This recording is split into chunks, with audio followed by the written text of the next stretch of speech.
سورہ الانبیاء آیت نمبر 94۔ اعوذ باللہ من الشیطان الرجیم، بسم اللہ الرحمن الرحیم۔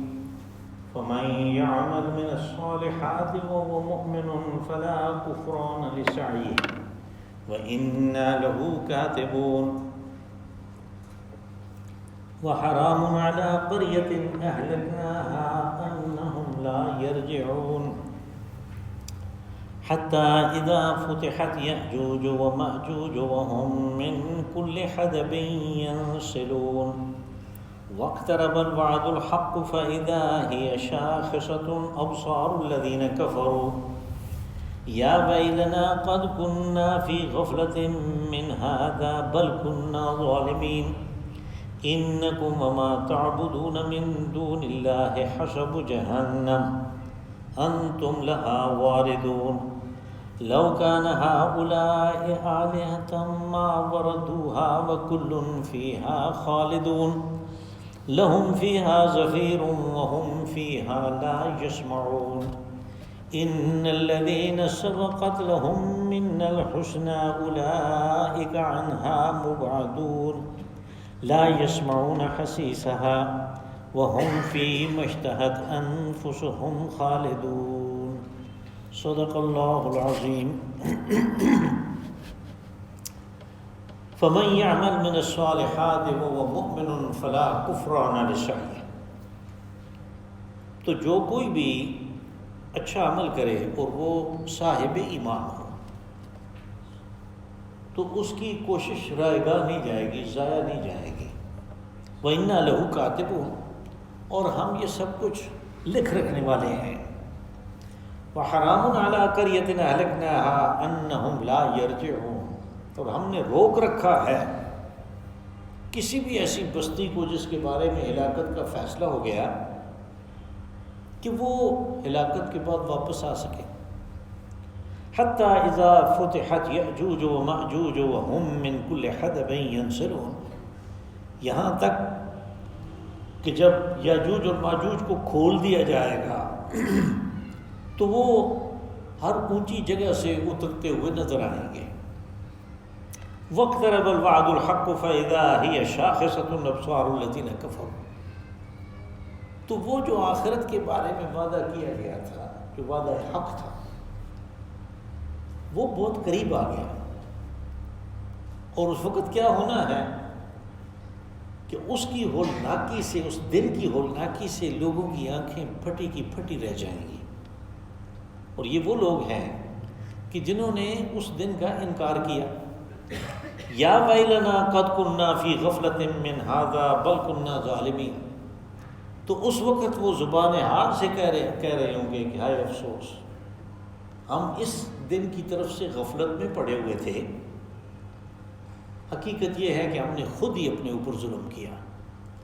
انکم وما تعبدون من دون اللہ حسب جہنم، ان کے لیے اس وقت کا جو جواب ہوگا وہ یہ ہے کہ تم اور اللہ کے علاوہ جنہیں تم پوجا کرتے تھے سب جہنم کا ایندھن ہو۔ انتم لہا واردون، اس میں تم داخل ہو گئے۔ لو کان ہؤلاء آلہۃ ما وردوها، اگر یہ چیزیں جن کی تم پوجا پاٹ کرتے تھے ان میں کوئی معبودیت کی بات ہوتی تو پھر تو یہ دوزخ میں نہ جاتے۔ وَكُلٌّ فِيهَا خَالِدُونَ، اور سب تم اس میں ہمیشہ رہو گے۔ لَهُمْ فِيهَا زَفِيرٌ وَهُمْ فِيهَا لَا يَسْمَعُونَ، وہاں پہ صرف چیخ و پکار ہے، فریاد ہے، اور سننے والا کوئی بھی نہیں ہے۔ إِنَّ الَّذِينَ سَبَقَتْ لَهُم مِّنَّا الْحُسْنَى أُولَٰئِكَ عَنْهَا مُبْعَدُونَ، وہ لوگ کہ جنہوں نے اچھے انجام کے بارے میں اپنا انتظام کر لیا، خود کر لیا، وہ اس سے دور رکھے جائیں گے، اس جہنم سے۔ عنہا مبعدون، اس سے وہ دور ہوں گے۔ لا یسمعون حسیسها، وہ اتنے دور ہوں گے کہ اس کا وہ کھٹکا بھی نہیں سنیں گے۔ وہم فی مشتہت انفسہم خالدون، اور جہاں وہ رہ رہے ہوں گے وہاں پہ ان کی ہر خواہش کے مطابق ان کا گزران اور ان کا بسران ہوگا۔ اور وہ ہمیشہ وہاں پہ رہیں گے۔ یہاں سے اس سورہ مبارکہ کی جو آخری آیات ہیں مفہوم کے لحاظ سے وہ شروع ہوتی ہیں، اور اس میں یعنی یہ آپ نے اکثر دیکھا ہوگا، اب تک نوٹ کیا ہوگا کہ تقریباً تمام صورتوں میں یہ بات ہے کہ مضمون جہاں سے شروع ہوتا ہے وہیں پہ ختم ہوتا ہے، اور درمیان میں چونکہ اس کی وضاحت کے لیے، اس مضمون کی وضاحت کے لیے بہت کچھ آ جاتا ہے، اس لیے آخر میں اس کو دوبارہ بیان کیا جاتا ہے۔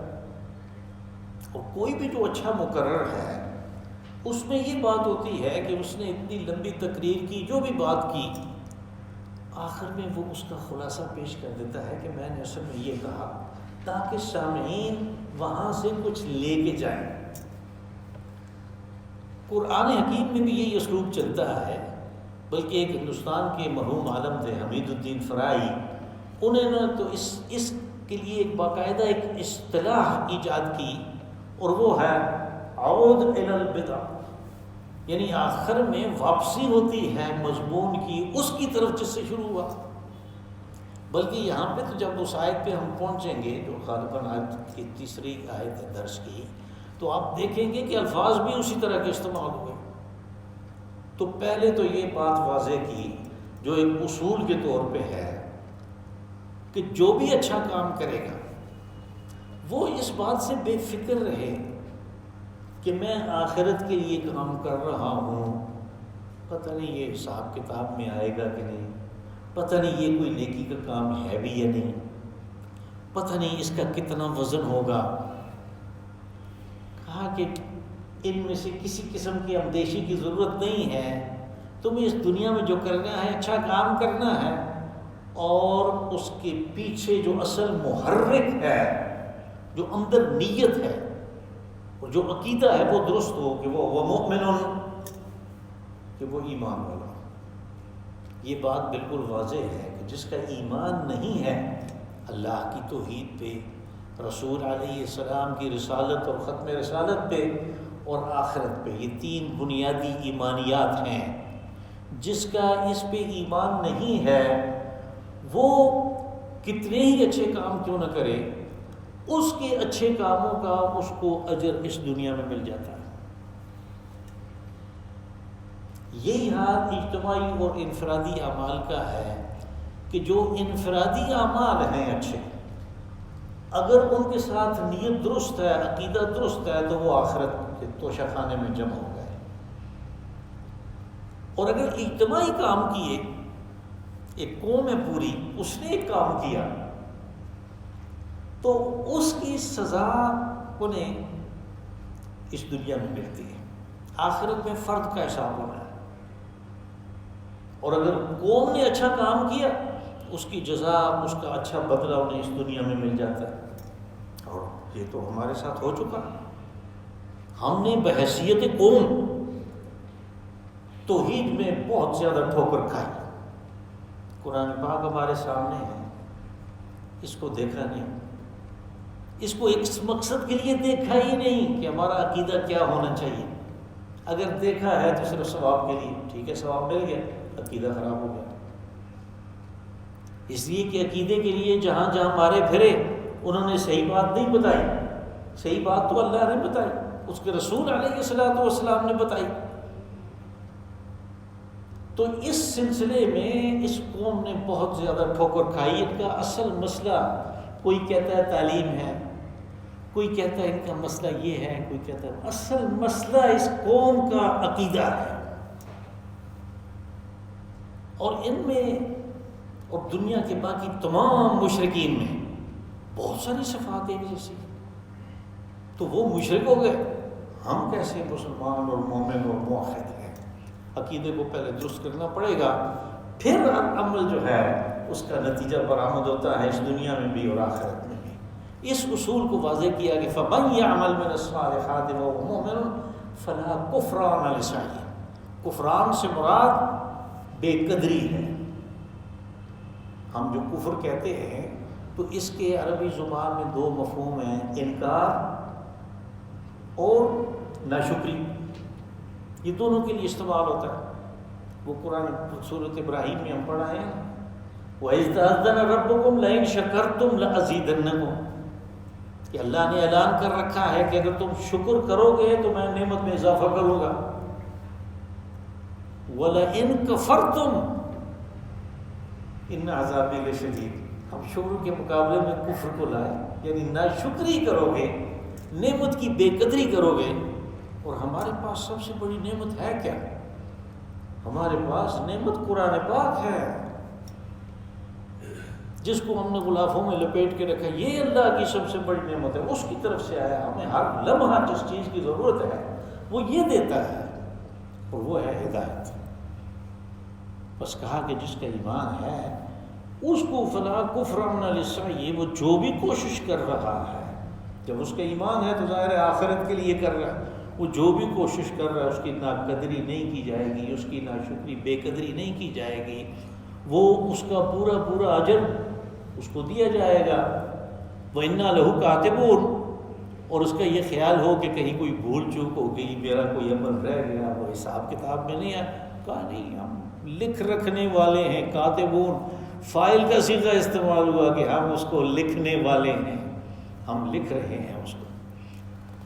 وَحَرَامٌ عَلَىٰ قَرْيَةٍ أَهْلَكْنَاهَا أَنَّهُمْ لَا يَرْجِعُونَ، اب یہاں پہ حرام کا جو معنی ہے اس کو یعنی واضح کرنا میرے لیے بڑا ضروری ہے۔ ہم حرام اس کو کہتے ہیں کہ جو قرآن پاک کے خلاف ہو، جس کو قرآن پاک نے حرام قرار دیا ہو، لیکن اصل بات یہ ہے کہ اس کا لغت میں معنی ہوتا ہے روک دینا، یعنی کسی کام سے کسی کو روکنا۔ روکنے کی مختلف وجوہات ہوتی ہیں، کبھی وہ اس کو جبری طور پہ روکتا ہے، یہ بھی حرام ہے، کبھی وہ اس کو فطری طور پہ روکتا ہے، یہ بھی حرام استعمال کے لیے استعمال ہوگا، کبھی شرعی حیثیت سے اس کو روکتا ہے، یہ بھی حرام ہے۔ تو وہ سب قسم کے وہ حرام ہیں، جیسے حضرت موسیٰ علیہ السلام کے بارے میں فرمایا کہ وَحَرَّمْنَا عَلَيْهِ الْمَرَاضِعَ مِنْ قَبْلُ، کہ فرعون کے گھر میں جتنی بھی دودھ والی عورتیں لائی گئیں کہ وہ اس کو دودھ پلائے، ہم نے اس کو روک دیا، وہ دودھ نہیں پیتا تھا۔ وحرمنا، حرام کا لفظ استعمال، دودھ حرام نہیں ہے، ماں کا دودھ، کسی بھی خاتون کا دودھ کسی بچے کے لیے حرام نہیں ہے۔ یہاں پہ جو ہے یہ جبری روکنا ہے، جبری، جیسے میں نے گزارش کی کوئی فطری روکنا بھی ہوتا ہے، اس کے لیے بھی یہی ہے۔ تو حرام علی قریۃ اہلکناها انہم لا یرجعون، ہمارے مترجمین نے، مفسرین نے اس کے دو معنی کیے اور دونوں درست ہیں۔ ایک یہ ہے کہ جس بستی کے بارے میں یہ فیصلہ ہو گیا کہ اس نے ہلاک ہونا ہے، اور وہ ہلاک ہونا اپنے اعمال کی وجہ سے، تو پھر اس کے لیے کوئی پلٹنا نہیں ہے، وہ جو کچھ بھی کرتے رہیں وہ واپس اسی حالت میں نہیں آ سکتے کہ اب وہ اپنے اعمال کو درست کر لیں گے۔ اور دوسرا معنی اس کا یہ بھی ہو سکتا ہے کہ جن کے مقدر ہو چکا کہ اپنے اعمال کی وجہ سے، اپنے عقائد کی وجہ سے انہوں نے ہلاک ہونا ہے، تو وہ رجوع نہیں کر سکتے۔ رجوع سے مراد یعنی واپس آنا اسی دنیا میں ہی۔ اب یہ مفہوم جو ہے اس کی تائید کہاں سے ہوتی ہے؟ ختم اللہ علی قلوبہم وعلی سمعہم وعلی ابصارہم غشاوہ، کہ جب اعمال کی برائی جو ہے وہ ایک خاص لیول پہ پہنچ جاتی ہے تو پھر نتیجہ یہ نکلتا ہے کہ اللہ ان کے دلوں پہ مہر مار دیتا ہے۔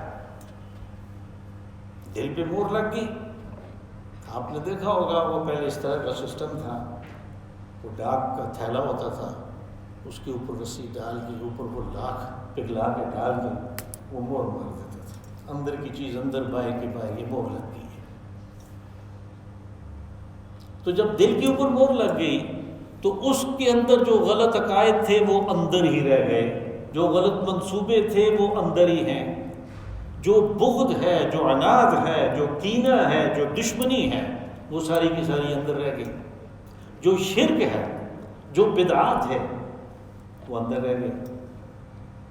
اب باہر سے آپ ٹکرا رہے ہیں اس تھیلے کے ساتھ، توحید کی باتیں، اس سے بدعات کے خلاف باتیں، اس کے اندر آپ جو کچھ بھی ڈالنا چاہیں وہ جب تک وہ مہر لگی ہوئی ہے، بس اس دنیا میں کسی شخص کو جو سب سے بڑی سزا دی جا سکتی ہے اور دی گئی ہے وہ یہ ہے کہ اس کے دل پہ مہر لگا دی جاتی ہے،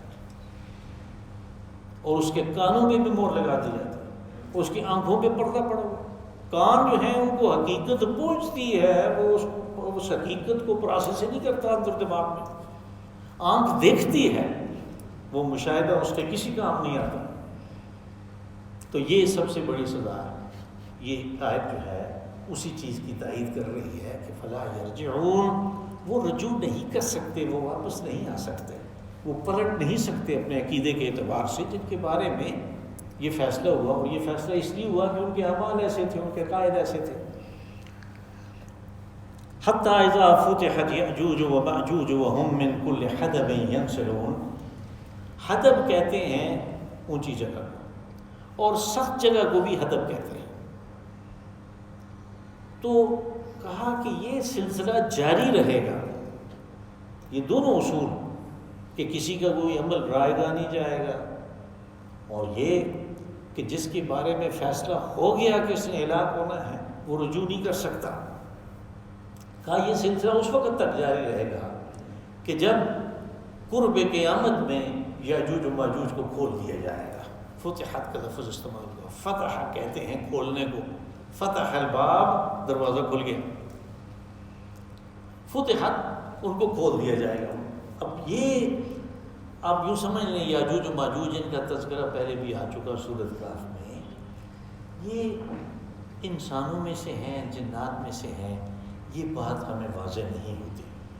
اگرچہ لوگوں نے اس کے اوپر بہت کچھ لکھا ہے، لیکن اس کے پیچھے کوئی ایسی قرآن و حدیث کی سند نہیں ہے۔ یہ جو نام استعمال ہوا بلکہ ہمیں تو یہاں تک ملا کہ وہ حفظ الرحمان شعراوی رحمۃ اللہ علیہ نے ایک بہت زبردست کتاب لکھی ہے، اس کا نام ہے قصص القرآن۔ قصص القرآن میں جب یاجوج و ماجوج کا تذکرہ آیا اور اس دیوار کا جو ذوالقرنین نے تعمیر کی، تو پھر اس پہ انہوں نے بہت کچھ لکھا، اور انہوں نے تو یہ جو علاقہ ہے مشرقی یورپ کا، اس میں کوئی قبائل بھی ڈھونڈ لیے کہ جن کے نام گیگ اور میگوگ ہیں، اور یہ کہا کہ یہ گیگ اور میگوگ اصل میں یہ یاجوج ماجوج ہیں۔ بہرحال یہ ایک آپ یوں سمجھ لیں کہ متشابہات میں سے ایک چیز ہے۔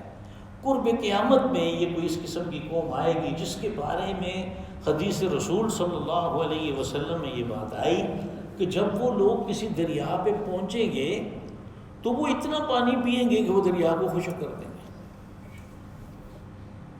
اور ان کا کام جو ہے وہ فساد برپا کرنا ہے۔ اور حدب جیسے میں نے گزارش کی اونچی اور سخت جگہ کو کہتے ہیں۔ اب یہ پتہ نہیں ہے وہ کہاں سے اتریں گے، ہو سکتا ہے کوئی پیراٹروپر ہو۔ اب چونکہ یہ ایک متشابہات میں سے ہے اس لیے ہم صرف اندازہ ہی کر سکتے ہیں۔ بہرحال یہ قرب قیامت کی بات ہے۔ واقترب الوعد الحق، میں نے گزارش کی تھی کہ عود الی البدء جو ہے، یعنی جس سے معاملہ شروع ہوا اس سورہ مبارکہ میں، انذار، وہ مضمون تھا انذار کا کہ تم قیامت کو دور نہ سمجھو، یہ بالکل تمہارے ساتھ لگی کھڑی ہے۔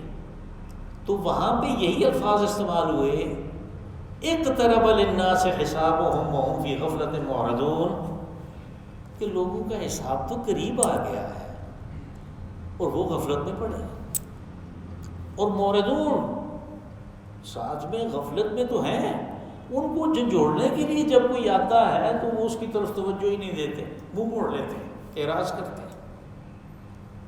بدأ الی العود، پھر اس کی یعنی عود الی البدء، پھر واپس وہی الفاظ آئے واقترب الوعد الحق، کہ اللہ نے یہ جو وعدہ کر رکھا ہے جس کو وہ کہتا ہے کہ وعد الحق ہے، یہ برحق ہے، یہ شدنی ہے، یہ ہو کے رہے گا۔ اور بلکہ 3 مقامات پہ اللہ نے قسم کھائی کہ یہ برپا ہوگی قیامت، تم کیسے کہتے ہو نہیں ہوگی؟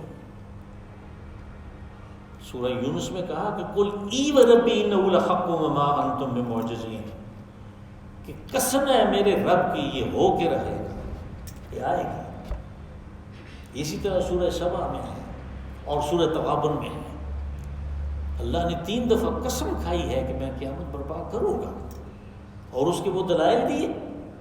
سورہ انعام میں کہا کہ یہ تو میری رحمت کے ظہور کا وقت ہے، کتب علی نفسہ الرحمہ لیجمعنکم الی یوم القیامۃ لا ریب فیہ، میں نے اپنے لیے رحمت فرض کر لی ہے، اور اس کا اظہار کب ہوگا کہ میں سب کو اکٹھا کروں گا، پھر میری رحمت کا ظہور ہوگا، پھر لوگوں کو پتہ چلے گا کہ رحمت رحیم کا اور رحمان کا کیا معنی ہے۔ تو یہ جو چیز ہے کہ واقترب الوعد الحق، کہ وہ جو وعدہ شدنی ہے جس نے ہو کے رہنا ہے کا وہ قریب آ گیا۔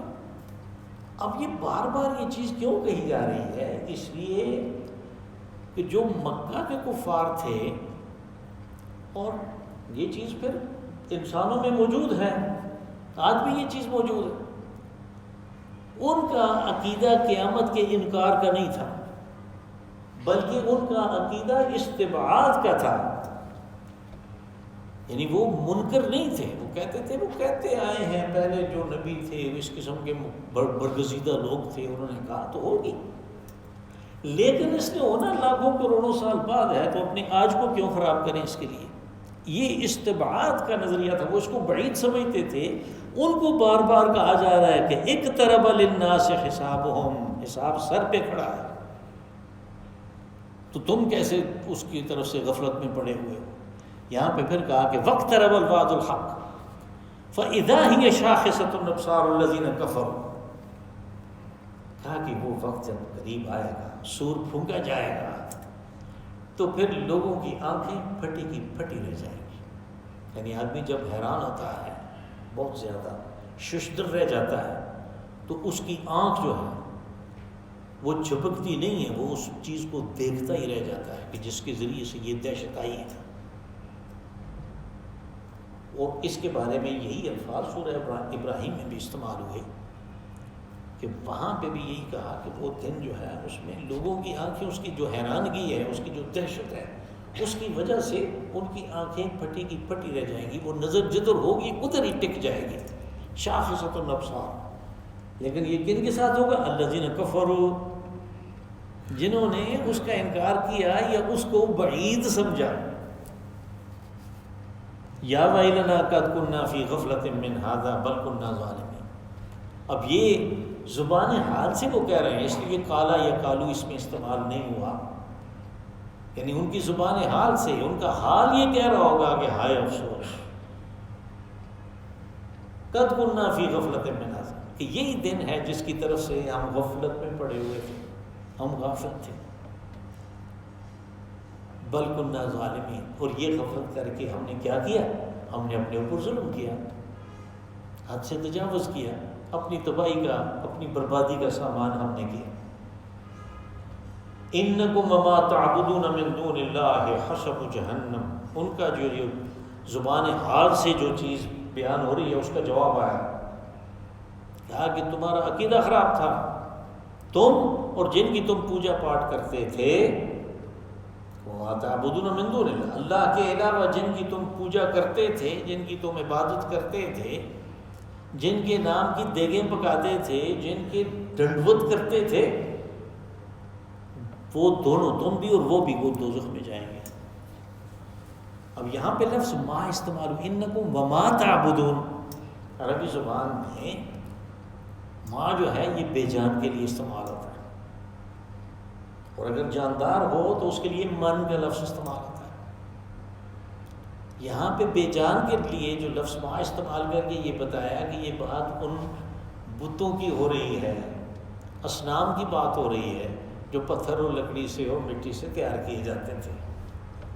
کہا تم سب دوزخ کا ایندھن ہو ان سمیت۔ اب یہ بات غالباً پہلے بھی آ چکی ہے ایک دفعہ کہ انسانوں کو تو دوزخ میں ڈالنا ہے سزا کے لیے، تو ان کو کس لیے ڈالنا ہے؟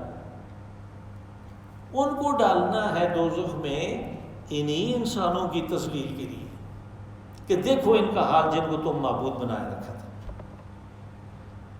اور جن کے نام پہ تم مر مٹنے کے لیے تیار تھے، جن کی جے پکارتے تھے، اور جو ان کے خلاف بات کرے اس کو تم میدان میں سر میدان اس کو تم قتل کرتے تھے، اس کو اذیتیں پہنچاتے تھے۔ دیکھو ان کا حال کیا ہو رہا ہے۔ حسب جہنم انتم لہا واردون، وردہ کہتے ہیں کسی پانی کے گھاٹ میں اترنے کو، اور پھر یہیں سے اس کے مفہوم میں وسعت پیدا ہوئی، اور جہاں کہیں بھی جانا ہو کسی جگہ، کسی حال میں، کسی مسجد میں، تو اس کے لیے بھی یہ لفظ استعمال ہونے لگا۔ اصل لغت میں یہ پانی کے گھاٹ میں اترنے کے لیے استعمال ہوتا ہے۔ وہ موسیٰ علیہ السلام کے واقعے میں ہے، وَلَمَّا تَوَجَّهَ تِلْقَاءَ مَدْيَنَ قَالَ عَسَىٰ رَبِّي أَن يَهْدِيَنِي سَوَاءَ السَّبِيلِ وَلَمَّا وَرَدَ مَاءَ مَدْيَنَ، وہاں پہ یہ اپنی اصل لغت جو ہے وہ استعمال ہوئی کہ جب وہ مدین کے پانی کا جو گھاٹ تھا وہاں پہ اترا حضرت موسیٰ علیہ السلام، تو یہاں پہ بھی واردون داخل ہونے کے لیے ہوا کہ تم انتم لہا واردون، تم اس میں جاؤ گے، اس کے اندر جاؤ گے، اس دوزخ میں۔ لو کان ہؤلاء آلہۃ ما وردوہا، کہا تم نے تو اپنے اعمال اور عقیدے کی وجہ سے جانا ہی جانا ہے، یہ کیوں گئے دوزخ میں؟ یہ اگر معبود ہوتے تو یہ دوزخ میں تو نہ جاتے نا۔ لو کان ہؤلاء آلہۃ ما وردوہا، تو پھر تو یہ ہرگز نہ جاتے دوزخ میں، یہ تو معبود ہے، اس کی تو بڑی شان تم بیان کرتے تھے، لیکن یہ آگے دوزخ میں۔ وَكُلٌّ فِيهَا خَالِدُونَ، اب یہ ان دونوں کے لیے، عابد اور معبود دونوں کے لیے استعمال ہوا کہ تم بھی اور تمہارے یہ معبود بھی یہ اس میں ہمیشہ رہو گے۔ لَهُمْ فِيهَا زَفِيرٌ وَهُمْ فِيهَا لَا يَسْمَعُونَ، یہ جو لفظ زفیر ہے سورہ ہود میں بھی استعمال ہوا، تو وہاں پہ یہ دو آئے تھے، زفیر اور شہیق۔ تو اصل لغت میں جب گدھا بولتا ہے تو یہ وہ جانور ہے جو سانس جب باہر نکالتا ہے پھر بھی آواز نکلتی ہے، جب اندر کھینچتا ہے پھر بھی آواز نکلتی ہے۔ تو وہ جو اندر کھینچتا ہے تو آواز نکلتی ہے وہ ہے زفیر، اور وہ جو باہر سانس اس کی آتی ہے اور آواز نکلتی ہے وہ ہے شہیق۔ اور پھر یہاں سے یہ زفیر جو ہے یہ 2-3 دفعہ اور بھی استعمال ہوا ہے، شہیق استعمال نہیں ہوا اس کے علاوہ۔ یہ زفیر پھر اس کے لیے استعمال ہوا چیخنے کے لیے، پکارنے کے لیے، شور و فریاد کرنے کے لیے۔ لَهُمْ فِيهَا زَفِيرٌ، کہا وہاں پہ تمہارا کام کیا ہوگا؟ چیخنا، چلانا، پکارنا، فریاد، یہ کام ہوگا، یہ تم کر رہے ہوگے۔ وَهُمْ فِيهَا لَا يَسْمَعُونَ، اب یہ ان کے لیے استعمال ہوا کہ تم تو یہ کر رہے ہوگے، چیخ پکار رہے ہوگے، وہ کیا کر رہے ہوں گے؟ وہ جو بت ہیں وہاں پہ پڑے ہوئے، جو اصنام ہیں جن کی تم پوجا پاٹ کر رہے، وہ کیا کر رہے ہوں گے؟ کہ تم تو دنیا میں کہتے تھے یہ ہماری بات سنتے ہیں، اب یہ تم ان کے پاس بیٹھے چیخ رہے ہو، کھڑے چیخ رہے ہو، وہ تو تمہاری نہیں سنتے، وہ کچھ بھی نہیں سنتے۔ ہم فی لا یسمعون، یہ ان کے لیے ہوا کہ وہ سنتے تو کچھ بھی نہیں۔ لگے رہو۔ ان الذین سبقت لهم منا الحسنى اولئک عنہا مبعدون، کہا کہ وہ لوگ کہ جو آگے نکل گئے اچھے کاموں میں، سبقت یہ مقابلے کے لیے استعمال ہوتا ہے۔ جب آپ عرب ملکوں میں جائیں تو وہاں پہ یہ گھوڑوں کی دوڑ بہت زیادہ ہوتی ہے، بڑے شوقین ہیں اس بات کے، تو وہ جو میدان جس میں یہ ہوتی ہے اس کو کہتے ہیں سباق الخیل، باہر لکھا ہوتا ہے سباق الخیل یعنی ریس کورس۔ تو سبق آگے نکلنے کے لیے استعمال، سبقت لہم من الحسنى، جو نیکی کے کام میں آگے نکل گئے، اولئک عنہا مبعدون، کہ یہ وہ لوگ ہیں، عنہا دوزخ کے لیے استعمال کہ وہ دوزخ سے دور رکھے جائیں گے، بعید سے ہے مبعدون، وہ دوزخ سے دور ہوں گے۔ اس آیت کا حوالہ جب میں سورہ مریم کی آیت نمبر 71 بیان کر رہا تھا تو وہاں پہ بھی آیا تھا، اور یہ ایک خاص بات ہے کہ ہمارے ہاں اکثر و بیشتر وہ جو سورہ مریم کی آیت ہے کہ جس میں یہ کہا کہ تم سب نے اس میں دانا ہے، اس کو تمام انسانوں پہ معمول کر دیا، حالانکہ وہ ایک خاص مضمون تھا جو اس سے شروع ہوا کہ وہ یقول الانسان وَإِذَا مَا مِتُّ لَسَوْفَ أُخْرَجُ حَيًّا، کہ انسان یہ کہتا ہے کہ میں مر جاؤں گا تو مجھے زندہ کر کے دوبارہ اٹھایا جائے گا. اب انبیاء کبھی یہ بات کہتے ہیں، صالحین کبھی یہ بات کہتے ہیں، اس لیے کہ انہیں تو پتہ ہے کہ موت کے بعد ایک زندگی اٹھایا جائے گا. تو وہ مضمون آگے چلا اور آگے یہ بات آئی کہ تم نے سب نے داخل ہونا ہے. اگر آپ نکالیں صفحہ نمبر 432،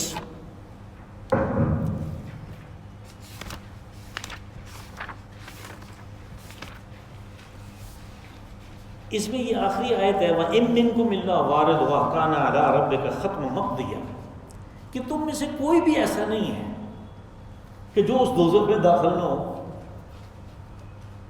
اور یہ تیرے رب نے فیصلہ کر رکھا ہے. اگر ہم کہیں، یعنی یہاں سے اصل میں مسئلہ نکلا پل صراط کا، کہ بھئی دوزخ کے اوپر ایک پل ہے، سارے لوگ اس کے سے ہو کے جائیں گے، جو بدکار ہیں وہ نیچے گر جائیں گے، جو نیکوکار ہیں وہ آگے چلے جائیں گے.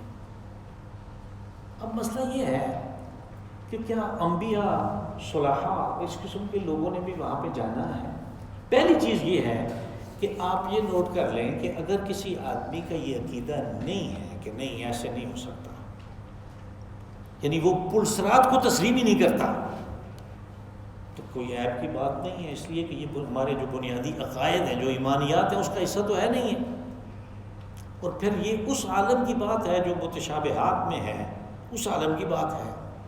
تو جب قرآن پاک میں یہ بات آئی تو اس کے پیچھے جہاں سے یہ رکوع شروع ہوتا ہے، 432 صفحے والا، وہ آپ دیکھیں وَيَقُولُ الْإِنسَانُ وَإِذَا مَا مِتُّ لَسَوْفَ أُخْرَجُ حَيًّا، کہ انسان یہ کہتا ہے کہ میں مر جاؤں گا تو مجھے زندہ اٹھایا جائے گا. یعنی وہ انکاریہ قسم کا فکرہ ہے. لیکن انبیاء اور صلحاء تو یہ نہیں کہتے. اس کا مطلب یہ کسی خاص طبقے کی بات ہوئی اور وہ مشرکین مکہ ہے، اس لیے کہ پیچھے ان کا ذکر آ رہا ہے. اب ان کے لیے ہے آگے، یہ سارا مضمون ان کا ہے، اور اسی چیز کی تائید اس آیت سے بھی ہوتی ہے. اولئک عنہا مبعدون، ان کو دور رکھا جائے گا. کتنا دور رکھا جائے گا؟ وہ دوزخ سے کتنے دور ہوں گے؟ اگلی آیت نے واضح کیا لا یسمعون حسیسها، وہ دوزخ کا جو کھٹکا ہے وہ بھی نہیں سن سکیں گے، وہ اتنے دور ہوں گے.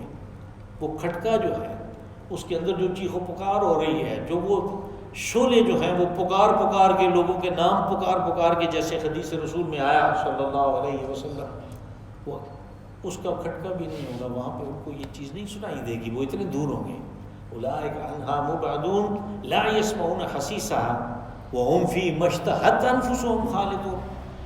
اور وہ تو ایسی جگہوں پہ رہے ہوں گے کہ جہاں پہ ان کی جس قسم کی تنوع کی، تبدیلی کی خواہش ہوگی. اس لیے کہ انسان ایک چیز کتنی اچھی نہ اس سے اکتا بھی جاتا ہے. لیکن دوزخ میں، جنت میں کسی چیز سے اکتاہٹ نہیں ہے، اس لیے کہ اس کے اندر تنوع موجود ہے. جیسے وہ چاہے گا ویسے ہوگا. فی مشتہت، جیسے ان کی اشتہا ہوگی، جیسے ان کی خواہش ہوگی اس کے مطابق ہوگا. تو یہ وہی بات ہے جو خط سورہ کاف کے آخر میں آئی لا یبغون عنہا حولا، وہ اس سے یعنی ٹلنا نہیں چاہیں گے، وہ اس جنت کو چھوڑ کے کسی اور جگہ جانا نہیں چاہیں گے. اللہم صلی علی سیدنا محمد وعلی آل و اصحاب سیدنا محمد وبارک وسلم.